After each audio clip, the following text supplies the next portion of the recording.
कोण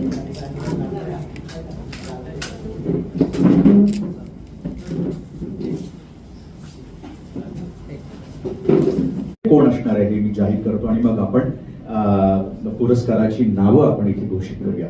या सोहळ्याला आम्हाला पाहुणे लाभले आहेत. उत्कृष्ट अशा अभिनेत्री आहेत आणि आपल्या सगळ्यांच्या सुपरिचित अशा रोहिणीताई हट्टंगडी या समारोहाच्या प्रमुख अतिथी असणार आहेत. त्याचबरोबर कालनिर्णयचे संपादक जयराजजी साळगावकर असणार आहेत. त्याचबरोबर ठाणे अतिरिक्त उपायुक्त आमचे संदीपजी माळवी असणार आहेत. ही मंडळी प्रमुख पाहुणे म्हणून या कार्यक्रमाला लाभणार आहेत. या कार्यक्रमामध्ये सांगीतिक एक मानवंदना असते. बाबांना आतापर्यंत राशिद भाई असतील, राशिद खान असतील किंवा शौनक अभिषेकी असतील, राहुल देशपांडे असतील, असे अनेक मान्यवर किंवा लावणीचे गणेश असेल किंवा शाहीर व माळी असतील, अनेक लोकांनी तमाशा लोककलामध्ये सगळ्यांनी आलेले आहेत. पण यंदाचा हा वेगळा असणार आहे. दिल्लीवरून आम्ही कथ्थक परफॉर्मन्स, आता कोणीतरी प्रश्न विचारेल की दिल्लीवरूनच का, तर त्याचंही उत्तर नंतर देईल मी जेव्हा तुम्ही प्रश्न विचाराल. दिल्लीहून श्री विशाल कृष्णा जे सितारा देवी आणि नटराज गोपीकृष्ण यांचे वंशज आहे. तर हा वंश, जसा आमचा वंश आम्ही पुढे घेऊन जातोय, तसा कथ्थकचा एक खूप मोठा वर्ग आहे आणि क्लासिकल नृत्यामध्ये एक वेगळं आयाम ज्यांनी क्रिएट केलं, बनवलं, ते सितारा देवी आणि गोपीकृष्ण यांचे वंशज विशाल कृष्ण हे परफॉर्म करणार आहेत.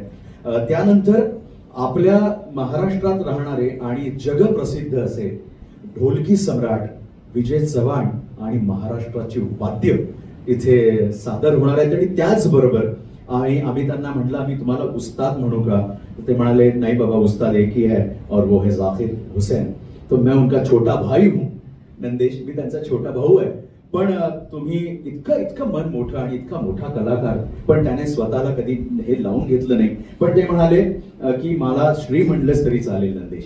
तर श्री मान्यवर तौफिक भाई कुरेशी हे जेंबेवर असणार आहेत आणि लोकसंगीत आणि पाश्चात्य संगीत याचा रिदमचा जो खेळ आहे आणि तिथे काहीतरी एक सादर करणार आहेत. ते मी आता सांगत नाही कारण ते सरप्राईज आहे. मी आपण लोकांसाठी ते ठेवूया. ते सरप्राईज तिकडे सादर होणार आहे. तर त्यासाठी लोक खूप उत्सुक आहेत. आताच आमच्याकडे पासेससाठी लोक येऊ लागले. हा कार्यक्रम विनामूल्य असणार आहे सगळ्यांसाठी. त्यानंतर याचं सूत्रसंचालन करणार आहे डॉक्टर समीरा गुजर जोशी, जी नेहमीच आमच्यासाठी माझी छोटी बहीण आहे. आता आपण पुरस्कार ज्यांना प्रदान करणार आहोत, जे मानकरी आहेत, त्यांची आपण नावं इथे जाहीर करतोय.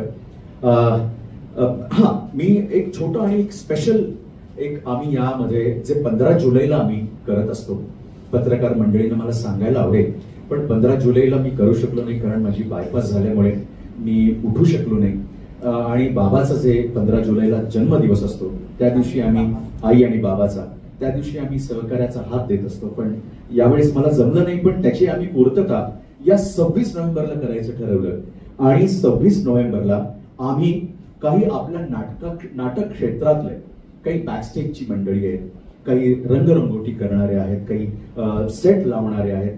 ही जी आर्थिक दृष्ट्या थोडीशी आता खूप बॅकस्टेजवाले आहेत. आम्ही सगळ्यांनाच तसं करत नाही, पण एक टप्प्याटप्प्यानं सगळ्यांचीच आपण पूर्तता कशी करता येईल, त्यामुळे फाउंडेशनच्या वतीने हा आर्थिक हात म्हणजे सहकार्याचा हात त्या बॅकस्टेज 5 ते 10 बॅकस्टेज कलाकार असणार आहेत. त्यांना आम्ही यावेळेस हा पाहुण्यांच्या हातून त्यांना आर्थिक मदतीचा सहकार्याचा हात आम्ही देणार आहोत. आता आपण पुरस्कारांकडे वळूया.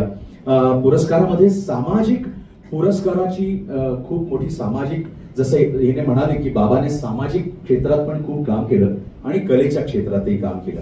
तर सामाजिक क्षेत्रातला हा पुरस्कार जो आहे ते श्री गौरी सावंत, जे किन्नर समाजाचे आहेत, श्री गौरी सावंत यांना सामाजिक पुरस्कार क्षेत्रातला पुरस्कार आपण देतो. त्याचबरोबर अभिनय क्षेत्रातला पुरस्कार आहे अभिनेत्री आणि निर्माती सुचित्रा बांदेकर. त्याचबरोबर तिचे पतिदेव, आमचे चांगले मित्र आणि उत्कृष्ट सूत्रसंचालक आणि अभिनेते आदेश बांदेकर यांनाही हा जोडगोळीला आपण नेहमी दरवर्षी ते आपण एक नवीन हे काढलंय आणि सुरुवात केली आहे की जोड गोळी जी आहे या क्षेत्रातली त्यांना आपण द्यायचा. तर आदेश बांदेकर आणि सुचित्रा बांदेकर यांना हा पुरस्कार जाहीर झालेला आहे.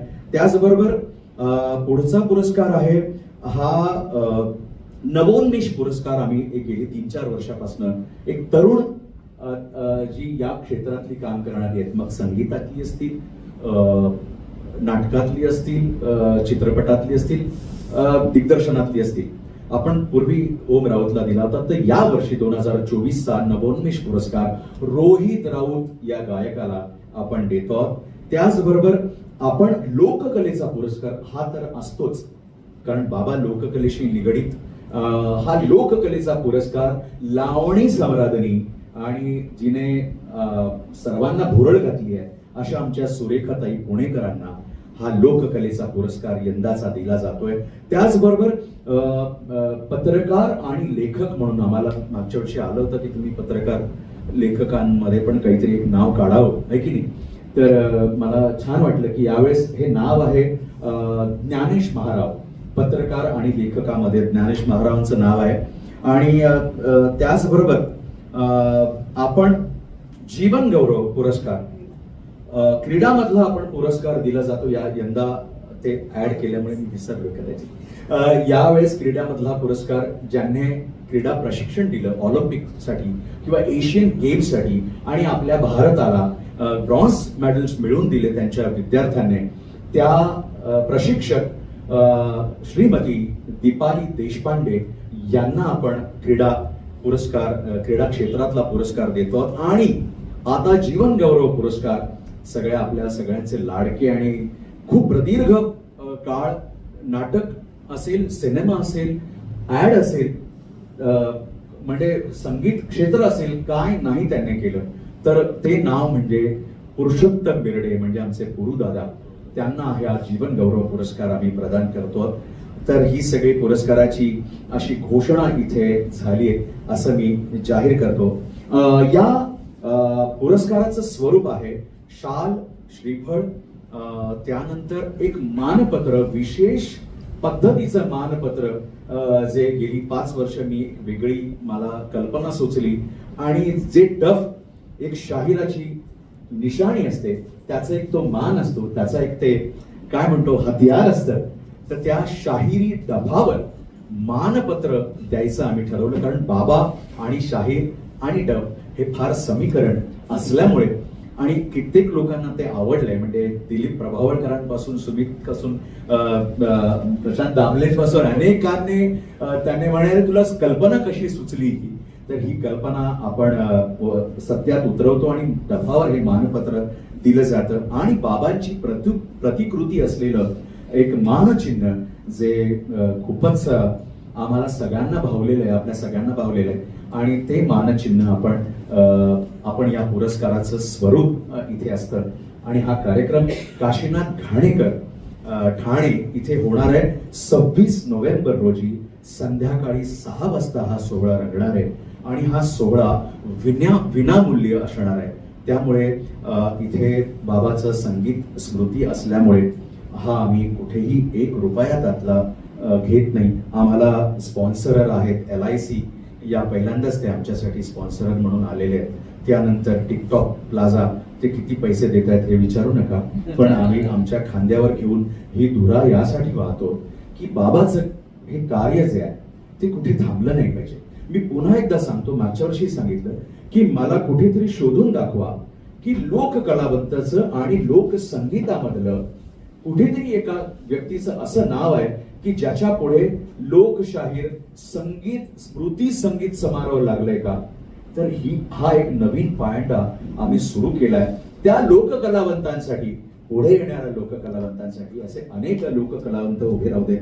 आणि मला आत्ताच मी बातमी ही वाचली, कारण आजच संयुक्त महाराष्ट्राच्या या लढ्यामध्ये जे सक्रिय ज्याने भाग घेतला, अमर शेख असतील, शाहीर अमर शेख असतील, शाहीर गवाणकर असतील, शाहीर अण्णाभाऊ साठे असतील, त्यांच्याबरोबर आणखी एक वादळ घोंगावत होतं.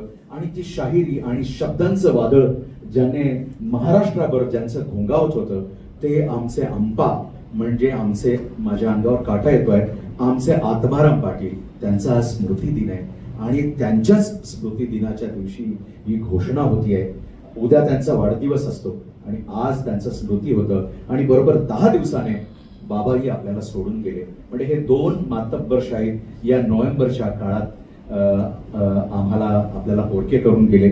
तर त्यांचाही स्मृती आहे, त्यांच्याही स्मृतीला मी अभिवादन करतो, त्यांच्या शाहिरीला मी अभिवादन करतो. इथे निर्मितीचा मी उल्लेख करायला नक्कीच मला आवडेल, ज्यांनी याची डिझाईन बनवली आहे, मानपत्र बनवली आहेत. कारण मानपत्र लिहिणं फार वेगळी गोष्ट असते आणि आमचं मानपत्र जर तुम्ही वाचलं, अनेक पत्रकार आले होते, तर हे अख्खं जिथे जिथे पुरस्कार झाले दादा, तेवढ्यात आपलं मानपत्र एक वेगळी वैशिष्ट्यपूर्ण गोष्ट असते. आणि त्याचबरोबर सोनावणे साहेब, ज्यांनी अनेक ट्रॉफीज बनवल्यात, अवॉर्ड्स बनवलेत, सोनावणे म्हणजे अवॉर्ड गॅलरी, त्यांनी ही आपली बाबाची प्रतिकृती तयार केलेली आहे. आणि त्याचबरोबर मला खासबरदार म्हणजे निर्मितीचे खासबरदार म्हणजे खासबसदार आपले आनंद खासबरदार, त्यांचे नाव घेता येईल. आणि आमची PR ची जी सगळी बाजू सांभाळत आहेत आमचे मित्र गणेश गारगोटे, त्यांनाही मला या निमित्ताने धन्यवाद द्यायचा आहे. आणि माझी जी टीम आहे, विठ्ठल फाउंडेशनची, उदय असेल, सचिन असेल, संकेत, राजेश असेल, माझी मिसेस असेल, इथे दादा असतील, माझी मुलगी आयुषी असेल, माझे कुटुंबातले असतील, गौरव असेल, ही सगळी मंडळी, क्षितिजा असेल, पूनम असेल, सगळी मंडळी आम्हाला मदत करते आहे. त्यांची नावं घेणं गरजेचं मला इथे वाटतंय. आणि आपण ज्या पद्धतीने इथे आलात, मी सगळ्या पत्रकार मंडळींचे मी खूप मनापासून आभार नाही मानणार, कारण तुम्ही बाबाचीच लेकरं आहात, मी बाबाचाच लेकरू आहे. आणि आपण मोठ्या दिलाने आणि मोठ्या मनाने उत्स्फूर्तपणे लिहित असतात आणि बाबांसाठी लिहित असतात आणि पुरस्काराला येत असतात. तर मला तुम्हालाही विनंती करायची की आपणही 26 नोव्हेंबरला याल आणि हा सोहळा आपल्या डोळ्यात देखत पाहाल आणि तो साठवून आपल्या लेखणीने तो लोकांपर्यंत पोहोचवाल, अशी मी आशा व्यक्त करतो. आणि ही समारोहाची प्रेस कॉन्फरन्स इथे संपली असं मी जाहीर करतो. पण ऑफ कॅमेरा जेवण आहे, आपण जेवून जायचं. आणि काही प्रश्न असतील तर आपण विचारू शकता.